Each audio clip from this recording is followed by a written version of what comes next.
ढेंकानाल जिला कंकड़ाहार ब्लॉक एक छोटिया गाँ जार नाम गोड़ीसाई। मनोरम परिवेश रे गढ़ी उठी यह गाँ। यह गाँवर शेष भाग में एक छोटिया मंदिर जेउठी विराजमान श्री श्री लोकनाथ शक्ति क्षेत्र। शुणा मिले से ग्रामर जैनिक व्यक्ति को ठाकुर स्वप्नादेश होबारू ग्रामर समस्त व्यक्ति सहयोग में यह मंदिर प्रतिष्ठा कर मंदिरटी संपूर्ण नहेले पूजा अर्चना विधि मुताबक होता है। गत 19/6/2024 रेखु ता 21/6/2024 रेख पर्यंत तार सप्तम वार्षिक प्रतिष्ठा दिवस पालित हो जाइए।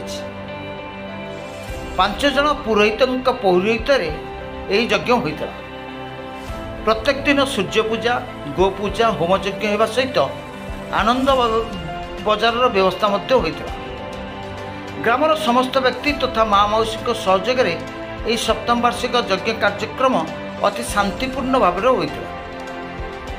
प्रत्येक दिन संध्यार भजन कीर्तन हो एक भक्तिमय परिवेश सृष्टि कर सहायक होता है। श्रीजुक्त वासुदेव सामल और धर्मपत्नी सुजाता सामल यह यज्ञपिंड बसी।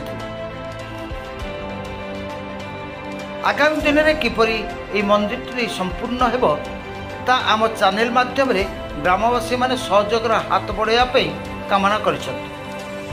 ढेंकानाल पुष्पिता रिपोर्ट उत्कल ओडिया।